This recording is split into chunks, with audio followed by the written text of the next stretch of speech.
We are surrounded by massive reserves of latent energy, ancient vaults filled with physical gold, the biological fuel stored inside your own organs, trillions of dollars of capital resting in global markets. Accessing these systems at scale usually fails when we try to use brute force. The most stable structures on Earth are designed to ignore pressure. They only respond to highly specific trigger mechanisms. The Padmanabha Swami Temple in India is arguably the wealthiest single institution in human history. Its value is measured in the hundreds of billions, yet it is not protected by modern digital security. When dealing with a structure holding this much concentrated value, the builders made hammers and drills useless. The only way in is through an alignment with the temple's own internal rules. In 2011, investigators opened 5 of the temple's underground vaults. They documented solid gold chains, diamond-studded crowns, and ancient coins totaling an estimated 1 lakh crore rupees. But then they reached Vault B. Unlike the others, this is a flat iron wall with no handle, no latch, and no keyhole. Its only visible features are 2 massive cobras carved directly into the metal. Historical accounts describe this as an acoustic lock, sealed by a technique called Naga Bandham. To open it, a practitioner must recite the Garuda mantra. The specific sonic frequency of the voice is intended to penetrate the door and shift a series of hidden internal tumblers. The warning for this system is absolute. If you attempt to bypass the frequency by using gas cutters or mechanical drills, the tumblers are designed to jam, potentially triggering a flood from the Arabian Sea that would destroy the entire complex. When you force a high-energy system without the correct input, the result is a total mechanical override.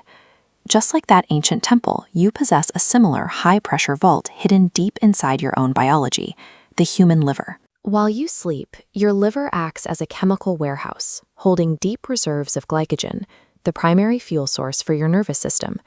Around 3 a.m., your brain initiates a wake-up sequence by sending a hormonal signal, a wave of cortisol and epinephrine, directly to your liver.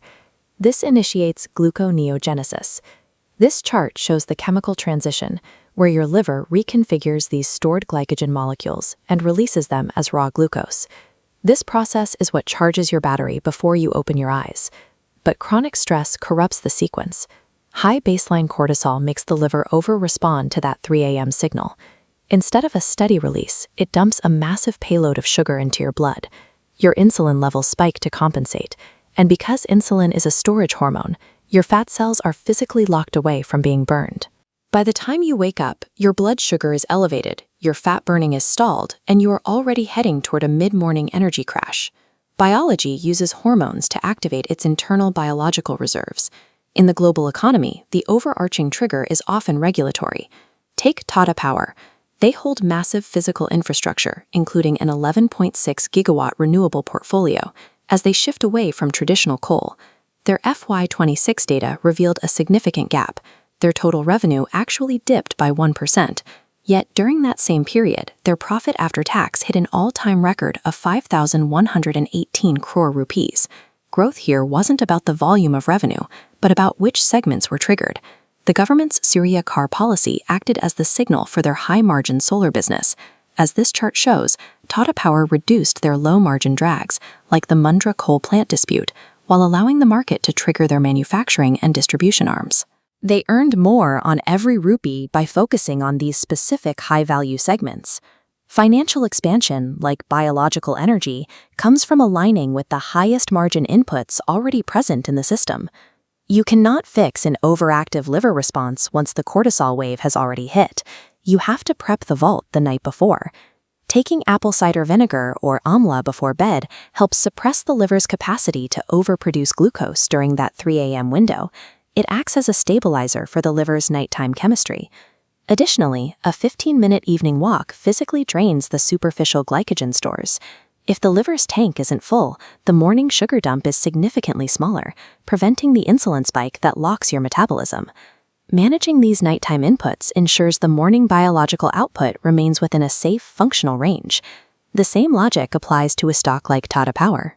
An investor must track the specific risks, like execution delays or state distribution disputes, that could jam the company's growth. This diagram shows the valuation risk. With a price-to-earnings ratio of 30, the market is treating Tata Power as a green tech play.